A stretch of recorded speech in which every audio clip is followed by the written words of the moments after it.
use that. It's that at the club. Man, I mean, I should come here. Smart 1894. Yeah, Ernie was back in 1897. The mailbox was back when the Alfred Credit Ice Cream School. In 1876, a lot of marshmallows.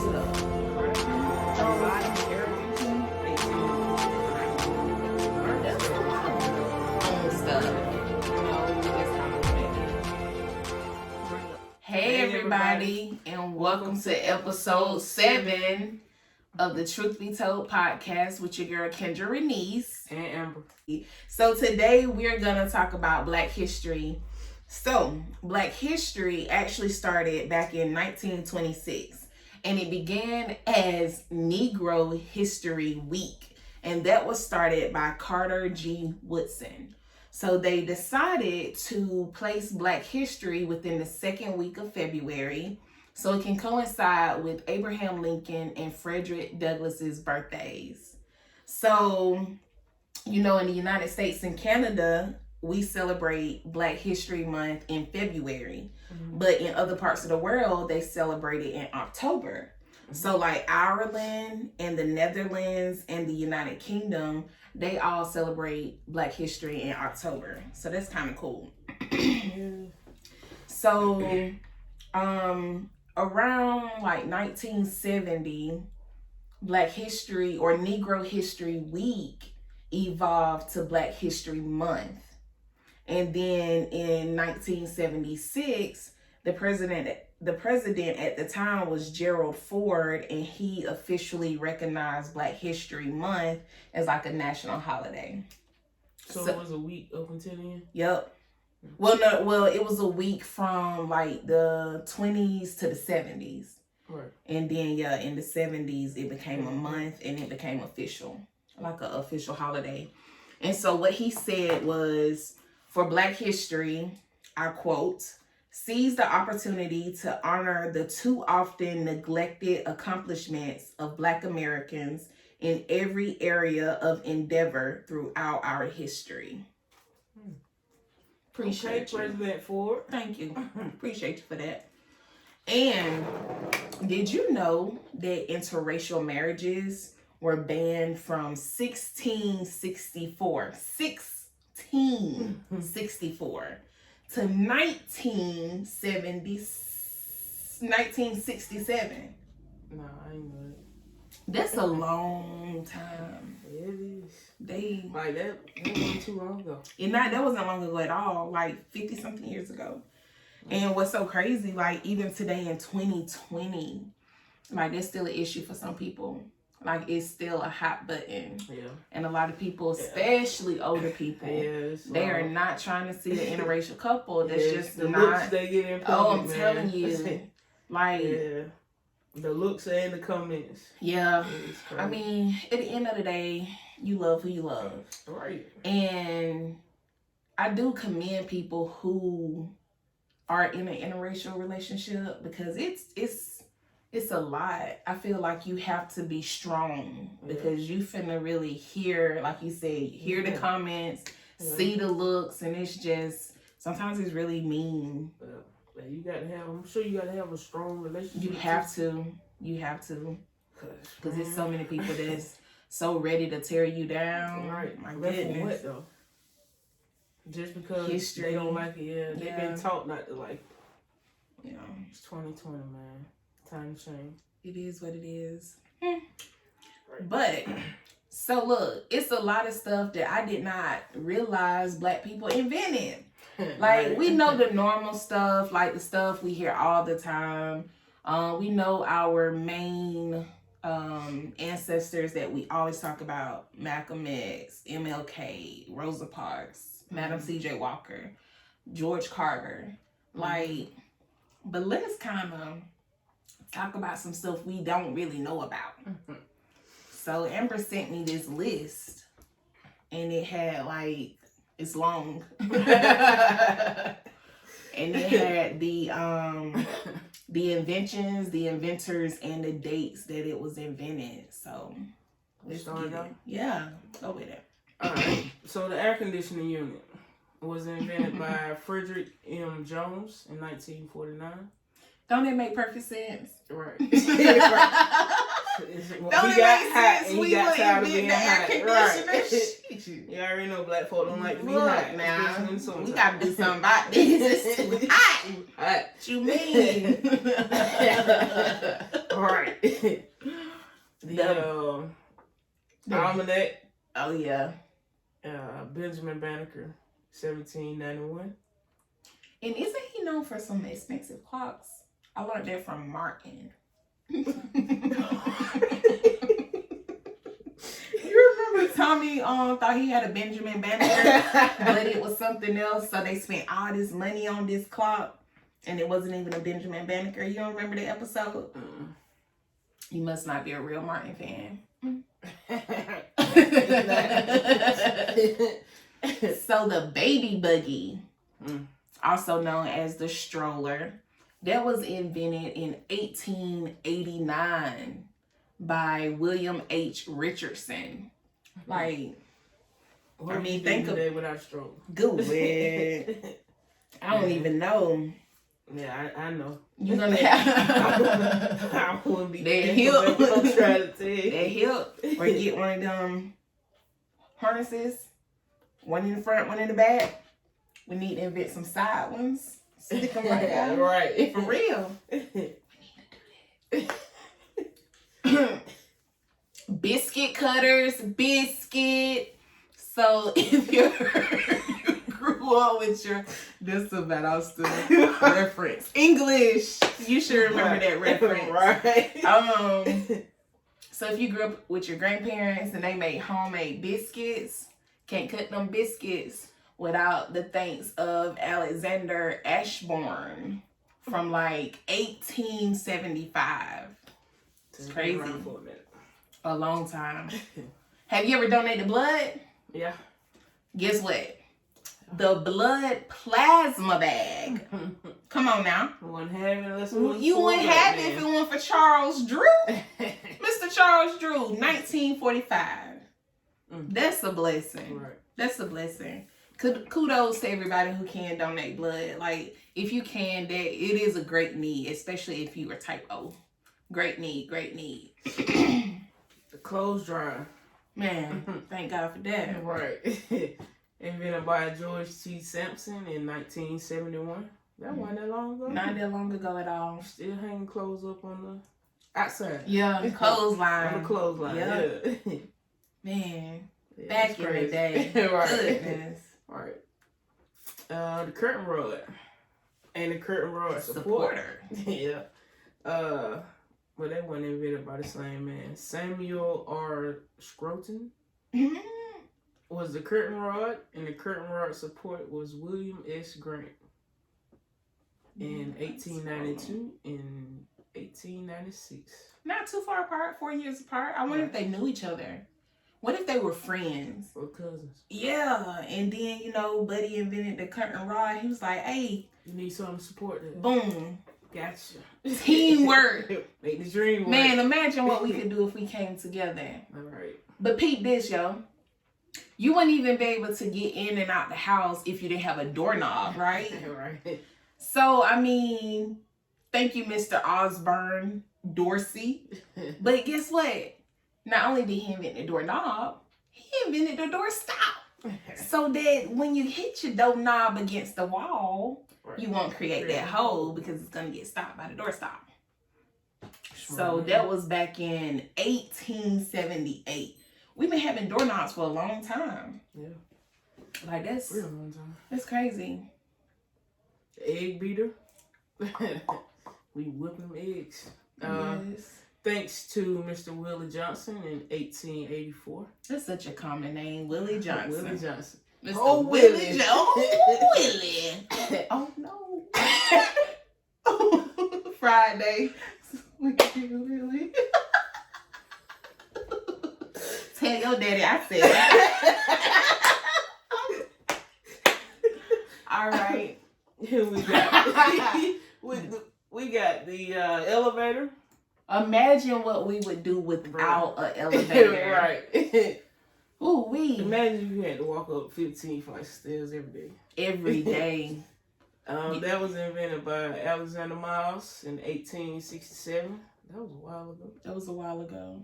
The fire escape ladder. Mm-hmm. You know, if we lived in a city, we could really appreciate that. But that was invented by Joseph W. Winters in 1878. Right. That's a long time ago. Right.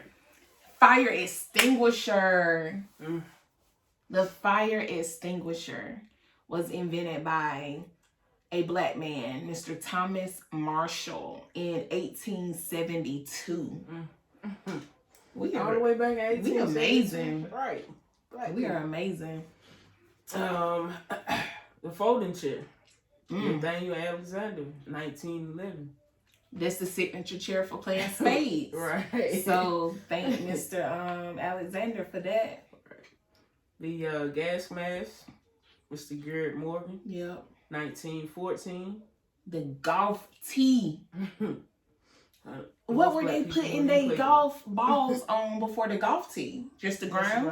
Hitting off the ground. Look at that. And think about how paid Mr. George T. Grant is off the golf tee.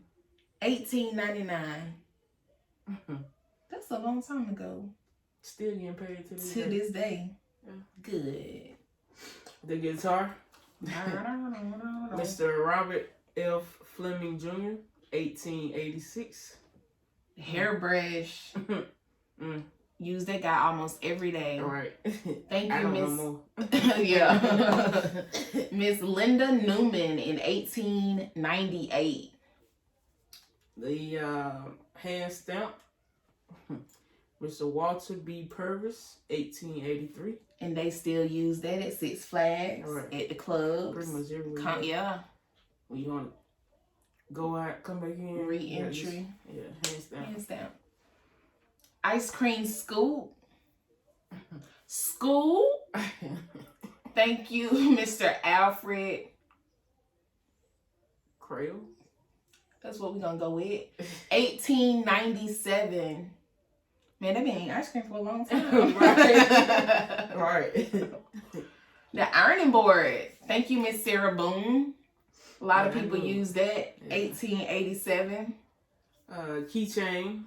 Like you said, man, walk around with a whole bunch of keys in your pocket. Imagine. Right. Loose keys just in your pocket. Which one is this? Is this? Right. Oh, okay. Right. Thanks to Mr. Frederick J. Loudon, 1894. Mm-hmm. The lantern. You couldn't even see it. Couldn't even see it at night. Mr. Michael C. Harvey, 1884. The lawn sprinkler. A lot of people use that, especially if you're privileged. Right. And you couldn't do it without Mr. John H. Smith, and that's back in 1897. The lock. Couldn't even lock your door. Couldn't even lock your door. Mr. Washington A. Martin, 1893. Okay, so... Oh, no, that was what? Never mind. I wondered if the doorknob and the lock were like close together. But they weren't. The mailbox. Mailbox. Mr. Paul Downing in 1891. The mop. The mop. Couldn't even mop your Couldn't even mop your floor. Mr. Thomas W. Stewart, 1893. Pencil sharpener. Yeah. Mr. John Love, 1897. That was back when Mr. Alfred created ice cream school. Sharpening pencils and eating ice cream. The record player arm. The arm. Yeah, to play the records. That's crazy. Mr. Joseph H. Dickinson, 1819. Mm-hmm. The spark plug. Emmett Berger, 1839. The stethoscope, back in 1876. A lot of medical stuff. Yeah. A lot of medical stuff came from black people. Black people are pioneers in the medical industry. We just don't get that recognition for it. Right. Still but not. Joseph Carrington, Carrington. Sure. 1876. The street sweeper, Charles B. Brooks, 1890. That's a while ago. Yeah. Sweeping streets. He was just walking down the street and was like, man, this thing dirty. We need to sweep the street. Yeah. Okay.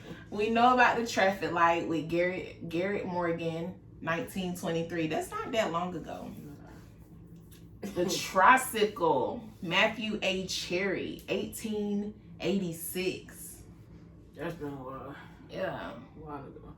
The thermostat controls, Frederick M. Jones, 1960. 60. That's not that long ago. Not at all. And that's just stuff like That's the just lesser one of known stuff. Yeah. You know, we just kind of wanted to bring up some of that and give credit to these wonderful individuals and to really thank them. Like, Black people are so amazing. Yeah. Like, we are unstoppable and we can do anything we want to do. We just got to realize, well, more of us have to realize it. You know? Yes. Black people are our own worst enemy. Yes. You know what I'm saying? Mm-hmm. It's just... We are so powerful, y'all. Like, we really, like, I believe wholeheartedly we can take over the world. Yeah. Especially if we put our mind to it, we put in the hard work, and we uplift each other along the way. Right. Like, we could take over the world, and that would shake everything. Right. That would shake everything. Support Black businesses, support, you know what I'm saying, everything Black owned. Put your money into... Back into the community. Yeah. We are the worst at that. Right. You watch that Killer Mike documentary. Mm-hmm. Watch the Killer Mike documentary on Netflix. Like, Blacks, we do not put our money into our own community. We're so quick to go out to the Koreans, the Asians, the whoever's, and spend money. Mm-hmm. And then too, you know, when you're trying to spend money with the Black community, you have to be professional. You know what I'm saying? Yeah. Because a lot of times Black people aren't the most professional people. When you're trying to run a business, you know what I'm saying, you have to create value for somebody. You know what I'm saying? That's the only way you're gonna make some money these days. Mm-hmm. If you ain't creating value, you know, or convenience or anything like that, you ain't making no money. You ain't helping nobody. Mm-hmm. So, you know, like I said, be professional when somebody's trying to shop with you or trying to support you. You know, just that goes a long way. It does. You're right. You know, because that'll make or break you. You know what I'm saying? Will. Because I know a person like me, you know, you got one tap. You know what I'm saying? And I might give you more than one, but it's like, I'm going to try. I ain't. I ain't so silly. There's nothing wrong with it. Yeah. Because, you know what I'm saying, I wouldn't do it. You know what I'm saying? If you come on some business type stuff, you know what I'm saying, you got first impression is last impression. You know what I'm saying? That's true. So, you know, it is what it is. That's true. So, I'm going to, you know, support you the best way I can. Yeah. You know? Yeah. I feel you on that. So, I feel you on that. That's true though. But yeah, try to support your own. You know, if we can keep the money within our own community longer, then we as a community can elevate. Right. We can grow. We can empower each other. We can do more. Right. Because at the end of the day, money talks. Right. Like they always say, you know what I'm saying, Black people don't have any money. No, Black people are the poorest. Oh, that's a lie. Right. Why you think everybody? Yeah. Exactly. This book, I'm gonna be honest, I ain't got to it yet, but I can't wait to read it because even on the back, like for so long, people thought Black people were the majority, like on welfare in government. That's not true.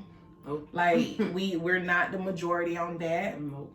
They want us to be. Right. That's how, like, if you read the book Makings of a Slave, that is exactly what they want us to do. They want us to rely on the government because if we rely on the government, that the government controls us. Right. They don't want the black family to have a family unit. They don't want the black man in the home. Right. Because if the black man is in the home, then that person cannot get government assistance. Right. If you don't have it, you're not relying on the government. Right. So that's why our black men are so targeted, amongst other reasons. But that's one of the reasons. Like, if they can keep them out the house, they gonna do it. They gonna do it. If they can keep the black family unit divided, they gonna do it. They gonna do it. Enemy necessary. This been going on at least, forever. But it goes back to what, 1712. Yeah. Bro, you know how long ago that is? Yeah. That's how long they've been trying to destroy the black family. And the black man in particular, and to humiliate the black man in front of his family, so that he's seen as less valuable. And it's sad. It's so sad. Like, that's why I love who you love, but I love black love.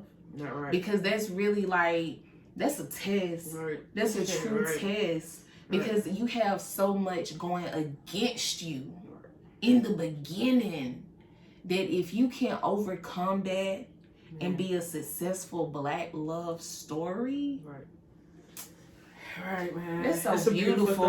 Come on, that's so beautiful, man. Yeah. But we just gotta be willing. We gotta be willing to listen to each other. We gotta be willing to let go of the perceptions that others have put on us. Mm-hmm.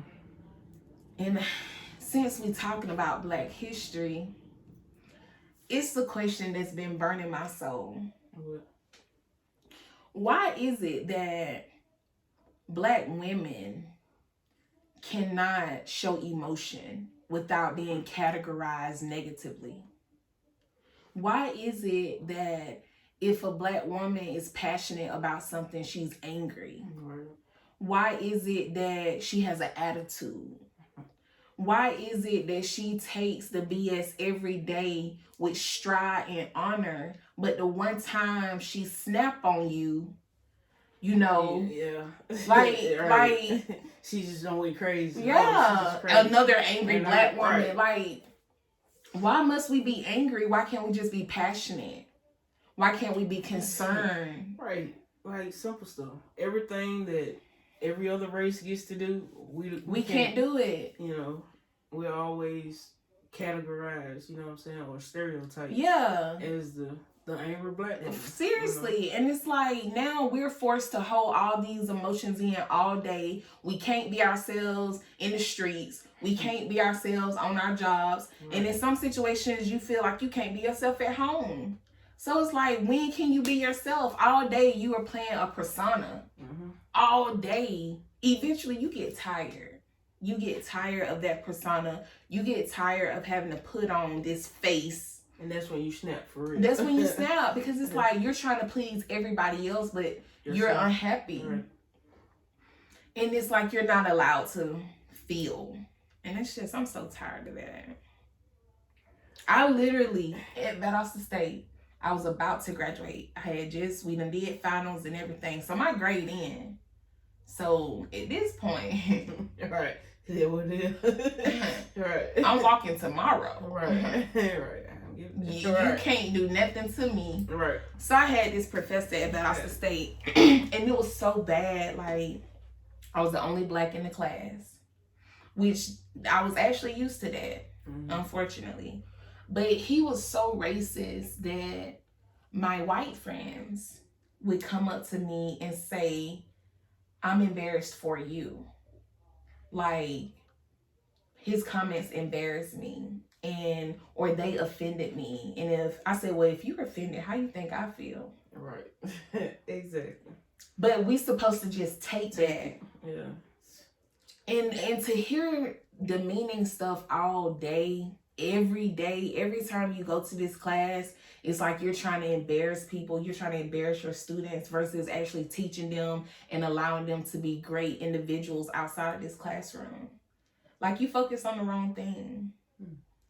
Girl, at the end, I literally just had to walk out because I just wanted to say some very unpleasant words to him. I really did. But at the same time, it's like, if I did that, I felt like I let him win. But basically, he told me, he pointed to a picture on his wall, and whoever the person was, they ran track. And he was like, basically, he said, I need to learn to be a strong Black woman and don't let anything bother me. When the fuck you ever been Black? Right. Or a woman? What? Wait. Okay. Yeah. Do you know what I wanted to say? Yeah. It took everything. Yeah. It took everything in my being to just. Was he old? How old? If I had to guess, I would say he was in his 40s or 50s. He was definitely a hippies. Yeah. He was back in that era. But it's just like, I would have hit his ass, right? I wanted to so bad. But it's just like, really? Yeah. Like, these are the people out here teaching our kids. Right, exactly. You know what I'm saying? Exactly. Like, and that starts at a young age. Now, mind you, I was grown when that happened to me, but that is starting so young. Right, especially now. Yes. So they're hearing this all the time, worse. This negative talk all the time.